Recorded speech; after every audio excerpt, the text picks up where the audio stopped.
Alors voilà donc pour ces moments difficiles de la bronchiolite qui durent souvent entre 3 et 5 jours. Alors bien sûr, après cela, la toux ne s'arrête pas tout de suite, hein. Il faut d'ailleurs compter 3 voire 4 semaines pour que la toux disparaisse. Et donc la toux en soi ne doit pas trop nous inquiéter. Lorsqu'elle dure si longtemps, on sait quel est le résultat de la bronchiolite. En plus, il est probable que quelques jours après la fin de la toux, le nez se remette à couler et hop, la toux revient. C'est malheureusement bien souvent le sort de nos petits, surtout lorsqu'ils passent leur vie en compagnie d'autres enfants.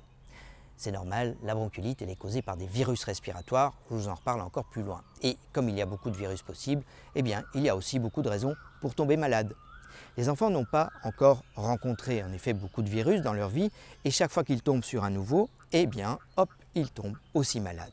Heureusement, la plupart du temps, ce n'est pas trop grave, mais c'est tout de même fréquent. On estime en effet que les infections respiratoires surviennent en moyenne une fois par mois chez les jeunes enfants pendant l'hiver. Alors, une bronchiolite par-ci par-là passe encore, mais quand c'est tout le temps et surtout si c'est souvent grave, eh bien on aimerait bien éviter.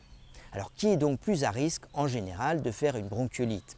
Le risque de base est le même que le risque d'infection respiratoire virale, la fréquentation d'une collectivité et donc la fréquentation d'une crèche.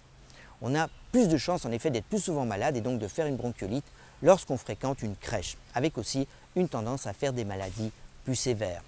Les virus sont transmis directement d'enfant à enfant via les objets et les mains et les vêtements bien entendu. Il faut donc se laver les mains souvent à l'eau et au savon ou avec une solution alcoolique. La fumée du tabac dans l'environnement contribue également. Alors oui, j'entends souvent « oui, mais je ne fume jamais en présence du petit ». Fumer sur le balcon, c'est en effet mieux que fumer dans sa chambre, c'est sûr. Mais s'il y a moins de fumée dans son environnement, il y a toutes les autres substances de la cigarette sur les vêtements et les mains. Alors, c'est pas facile d'arrêter, on est bien d'accord. Heureusement, il y a tout de même des professionnels qui peuvent aider à arrêter et puis cela en vaut la peine pour tout le monde. Par ailleurs, plus les enfants sont jeunes, plus ils sont à risque d'une maladie plus grave, en particulier les enfants âgés de moins de 3 mois. Les enfants de moins de 3 mois, nés au milieu d'une épidémie de VRS, sont aussi plus à risque que les autres. Avoir des frères et sœurs plus âgés ou un jumeau augmente aussi le risque de transmission d'un virus pouvant causer une bronchiolite. Bien entendu, il y a aussi les enfants nés prématurément, ceux nés avec un petit poids, ceux qui souffrent de maladies des poumons ou du cœur ou du système immunitaire ou d'une maladie neurologique. Ces enfants-là sont susceptibles en effet de passer tout de suite de chez eux aux soins intensifs en quelques heures. Et les protéger de la bronchiolite autant qu'on le peut est primordial. Et donc vous avez bien compris, hein, un petit bout de quelques mois en crèche aura plus de chances d'attraper une maladie respiratoire virale et donc aussi une bronchiolite qui aura d'autant plus de chances d'être sévère que le petit bout est petit. Alors, je ne vais pas me faire que des amis ici, je sais bien, mais la bronchiolite est un problème de santé publique. Chaque année, les hôpitaux se gorgent en hiver de petits qui n'arrivent plus à respirer. Ces enfants-là sont moins allaités que les autres et sont plus souvent en crèche. La bronchiolite est par conséquent un problème de santé publique, une situation importante résultant de l'organisation de la société. Si les enfants allaient moins en crèche et étaient allaités plus longtemps, il y aurait moins de bronchiolite et elle serait moins grave, avec moins d'hospitalisation. Un mal nécessaire, diront certains. C'est une question de point de vue et d'idéal politique.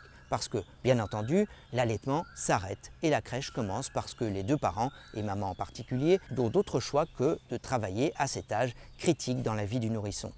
Permettre au nourrisson d'arriver plus tard en crèche, après 6 mois par exemple, d'être allaité plus longtemps, réduirait très probablement, de manière importante, ce problème. Alors je ne vais pas m'étendre ici sur cette problématique politiquement très sensible, mais tellement peu de gens parlent de cela qu'il me semble nécessaire d'au moins le mentionner ici. Pour qu'on sache que la bronchiolite chez les nourrissons est en partie évitable. C'est la même chose pour le titre d'ailleurs chez le nourrisson.